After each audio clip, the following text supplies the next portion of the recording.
Okay, let's just dive right in. We are looking at one of the most mind-boggling cybercrime stories ever recorded. Seriously, this is the story of how the biggest dark web heist in history started with a super simple computer glitch and literally ended with the FBI digging through a snack container.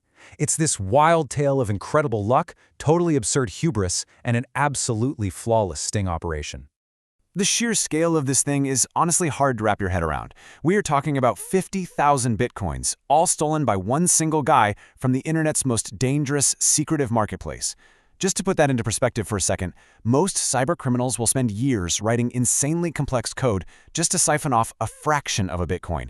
But our protagonist, he managed to pull off a heist of 50,000 coins, hoarding a fortune so massive it completely changed his life and kicked off a massive digital manhunt. Now, to really get the terrifying stakes here, we need to talk about where this happened. The Silk Road. Imagine a digital cartel-level black market. It essentially functioned like a dark web Amazon, where people could buy and sell the most illegal items you could possibly imagine, and every single transaction was powered exclusively by Bitcoin. This definitely wasn't a place for amateurs, okay? The syndicates running the Silk Road were incredibly dangerous. A minor mistake in this corner of the internet could quite literally cost you your life. And just to give you an idea of the threat level Jimmy was facing, when the creator of the Silk Road realized they were bleeding funds, they slapped a massive 10,000 Bitcoin bounty on the thief's head. 10,000! They hired elite hackers just to track down his identity. So overnight, whoever pulled this off was suddenly at the very top of the hit list for the most dangerous organization on the internet. So naturally, you'd expect a heist of this magnitude to be pulled off by some elite, hardened syndicate of genius hackers, right? Well, actually, scratch that. The mastermind was Jimmy Zhong, a 20-year-old freelance designer and computer whiz from Georgia who basically spent his childhood isolated, just playing video games. He was not some criminal mastermind. He was just a guy who stumbled onto the dark web looking for some lucrative side gigs finding bugs in websites. Now, you might be wondering how he actually did it. You'd think he used some incredibly sophisticated malware, but no. Jimmy just found a basic, almost hilarious error on the site. If he went to deposit $100 and he managed to click the deposit button multiple times really fast before the page fully loaded, the system would actually multiply his deposit. Yeah, it was that simple. No complex code, just double-clicking a button. It's the kind of glitch you'd expect to find in like a cheap 90s video game, not a multi-million-dollar dark web empire. Realizing he just struck the absolute motherlode, Jimmy systematically milked this glitch using a brilliant yet laughably simple little loop. He set up two accounts. Account A would deposit money and rapid click to multiply those funds. Then, account A would buy a completely fake service from his second account, account B. Once that fake transaction cleared, account B would withdraw the funds, and yep, Jimmy would double-click the withdrawal button to multiply the money on the way out too.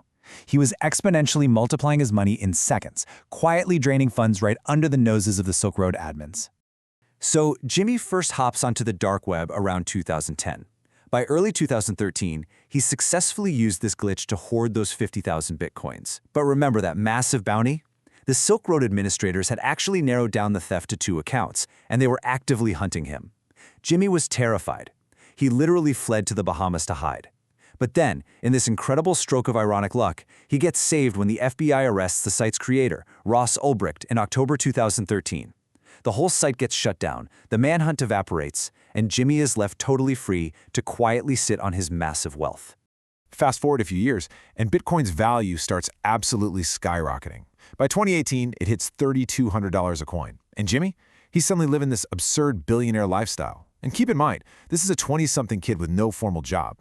He's buying mansions and retrofitting them into full-blown nightclubs. He's taken 60 of his friends on all-expenses-paid luxury trips. We're talking private jets, partying with celebrities, flying out to the pyramids, Paris, Vegas. He even applied for this ultra-exclusive expedition to Antarctica.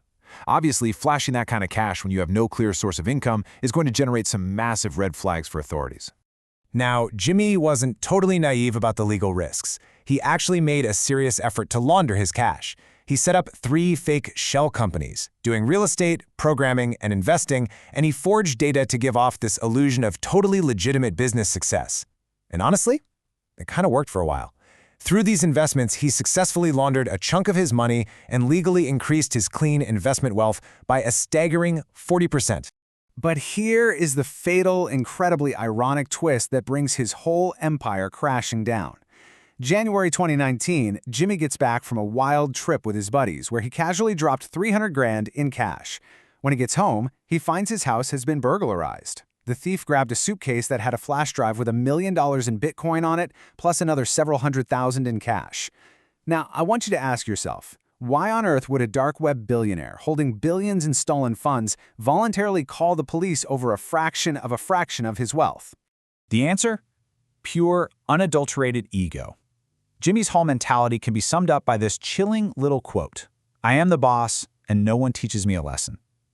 Driven by a bruised ego and this absolute refusal to let anybody cross him or take his stuff, Jimmy picked up his phone. He actively called the local police to report the stolen suitcase. And that was, without a doubt, the single most catastrophic mistake of his entire life. It's just staggering when you look at the sheer absurdity of his hubris. For the sake of a stolen $2 million, he voluntarily invites law enforcement right into his life. He literally handed them the single thread that would eventually lead them to an unexplainable, hidden $3 billion fortune. It is a level of overconfidence that just defies all logic. When Jimmy casually told one of his lawyers what he'd just done, the guy's reaction was immediate. His lawyer was just utterly horrified by the sheer stupidity of a dark web criminal reporting a massive, completely unexplainable cash theft to the cops. The lawyer knew exactly what was coming next, and to protect himself, he immediately cut all ties with Jimmy. Just left him entirely on his own to face the inevitable storm. And you know, that lawyer was absolutely right to panic. The police didn't just file a simple burglary report and move on. They started digging. The investigation quickly turned up massive discrepancies. They realized Jimmy had literally no legal income on paper to justify his lavish global travels to places like Egypt, Paris, and Vegas. And then, adding fuel to the fire, in 2020, a full year after he reported the theft, Jimmy brazenly buys a $2 million rural home. The financial math just wasn't adding up at all, and federal investigators were now watching his every single move. This whole thing finally climaxes on May 7, 2021. Two top-tier U.S. cybersecurity agents, absolute experts in their field, show up at Jimmy's door. But they didn't show up with a warrant, and they weren't wearing FBI windbreakers. Nope, they posed as local detectives who had supposedly caught his robber and recovered his stolen funds. What followed was a brilliant, absolute textbook sting operation. First, the agents just sit down with Jimmy. They hang out for 4 hours, chatting about his life, gaining his trust, all while wearing a hidden camera. And Jimmy, eager to show off how smart he is, actually opens his laptop and shows them his crypto trading setups. Step 2. The agents come back 5 days later on May 12th. Then things move fast. Step 3. One agent smoothly lures Jimmy outside to discuss the case. Meanwhile, Step 4. The second agent stays inside, jumps onto Jimmy's open, completely unencrypted laptop, and secretly clones the entire hard drive, securing all the evidence they need in a matter of minutes. Armed with all that cloned evidence, authorities finally raid his home in full force. They find a pretty sophisticated crypto mining setup, sure, but the real prize was found in the most unlikely place imaginable. In this incredibly ironic, almost funny conclusion to a high-tech heist, investigators found his massive fortune stashed inside a literal Cheetos popcorn tin, just tucked away in a bathroom closet. Because inside that unassuming snack tin was a tiny cold storage hard drive. We're talking something that weighs less than 50 grams. But on that tiny little piece of hardware safely hidden away from hackers and the internet was the entirety of the stolen 50,000 bitcoins. All the wealth from the greatest dark web heist ever, just sitting right there in the palm of an investigator's hand. And here is the true weight of what they found. At the time of that raid in 2021, those 50,000 bitcoins were valued at a staggering $2.5 billion. Because of one petty police report over a fraction of his wealth, an empire worth billions was completely dismantled and seized by the U.S. government. In the aftermath of this whole wild saga, after his arrest and the seizure of his fortune in May 2021, Jimmy Zhong was surprisingly sentenced to just 2 years in prison in April of 2022. He obviously lost his entire mind-bending fortune, but interestingly enough, because he has these undeniable skills in uncovering really complex network vulnerabilities, it is now heavily rumored that he's actually utilizing those unique talents as an asset for the very U.S. cybersecurity apparatus that caught him in the first place. So, as we wrap up this explainer, I've got to leave you with one final question to ponder. It's a real test of human psychology and ego. Put yourself in Jimmy's shoes for just a second. If you had $3 billion in illegal, completely untraceable funds sitting in your closet, would your ego have let you walk away from a $2 million robbery? It's a billion-dollar lesson in knowing when to just let things go.